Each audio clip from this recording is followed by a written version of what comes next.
আমার কর্মজীবনে এরকম অনেককে দেখলাম যারা জিজ্ঞেস করে আমাকে যে দিদি আমি একটা মামলা করতে চাই, তো এটা কতদিন টাইম লাগবে। বা অনেকের মামলা অনেকদিন ধরে চলছে, তারাও আমাকে জিজ্ঞেস করে যে এই মামলাটা আমার এতদিন ধরে চলছে, আমার কবে এটা সলভ হবে। দেখুন, এইটার কোনো উত্তর কিন্তু আমার কাছে নেই। আমার কাছে কেন, আপনি যদি ভারতবর্ষের তাবড় তাবড় কোনো বড় উকিলদের কাছেও যান, এই প্রশ্নের কোনো উত্তর নেই যদি যে মামলা আপনার কবে শেষ হবে। তারা হয়তো একটা বলে দিল যে আর 2 মাস লাগবে, 3 মাস লাগবে, কিন্তু অ্যাকচুয়ালি সেটা নয়। সেটা কখনোই পসিবল হতে পারে না। কতদিন চলবে সেটা কেউ যায় না। ইভেন এটা কিছু কিছু সময় অ্যাডভোকেটদের, কিছু কিছু সময় কেন, এটা অ্যাডভোকেটদের হাতেই নয় ব্যাপারটা যে কতদিন চলবে। শুধুমাত্র একটা জিনিস হচ্ছে, ওই মিউচুয়াল যে ডিভোর্স গুলো হয় সেগুলো আমি দেখেছি, সেগুলো মোটামুটি 6 মাসের মধ্যে মিটে যায় যদি আপনার ভাগ্য ভালো থাকে। মানে মিউচুয়াল গুলো, কন্টেস্টেডের কথা বলছি না, মিউচুয়াল গুলো 6 মাসের মধ্যে মিটে যায়, যেহেতু দুটো পার্টি এগ্রি থাকে।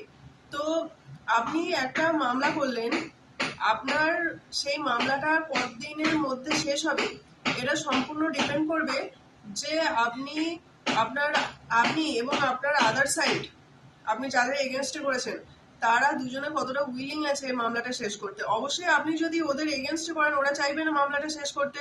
ওরা কি করবে, টাইম নেবে, বিভিন্ন মানে কারণ দেখিয়ে এটা ওটা বলে টাইম নেবে। তারপর একদিন দুদিন এলো, এসে হাজিরা ফাইল করলো, কোনোদিন এসে হয়তো সাক্ষী দিল, তারপর আবার 2 দিন 3 দিন টাইম নেবে।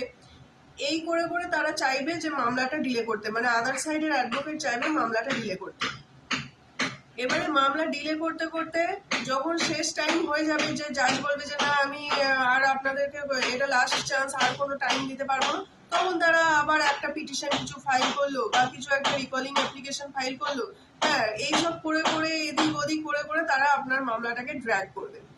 আর আপনার যদি ভাগ্য ভালো থাকে তাহলে আপনি একটা ভালো অ্যাডভোকেট পেয়ে যাবেন, তিনি মামলাটাকে ড্র্যাগ করতে চাইবেন না, তিনি চাইবেন সবসময় প্রেজেন্ট থাকতে। আবার অনেক ক্ষেত্রে কি হয়, অনেক ক্ষেত্রে মানে কিছু অসাধু অ্যাডভোকেট আছেন, তারাও ইচ্ছা করে তার ক্লায়েন্টের থেকে পয়সা নেওয়ার জন্য মামলাটাকে ড্র্যাগ করেন।